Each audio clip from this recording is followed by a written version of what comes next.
Ayun guys, dinala kami rito sa ilog. Yung dinaanan namin pinakamabang tulay guys.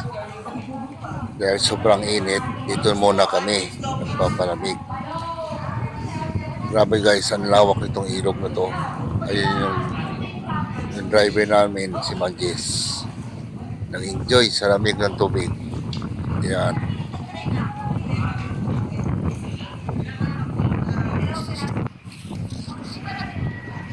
Oh, selfie-selfie muna ako guys. Ayan. Malilim na, malilim. Malilim ang malilim. Sobrang lilim.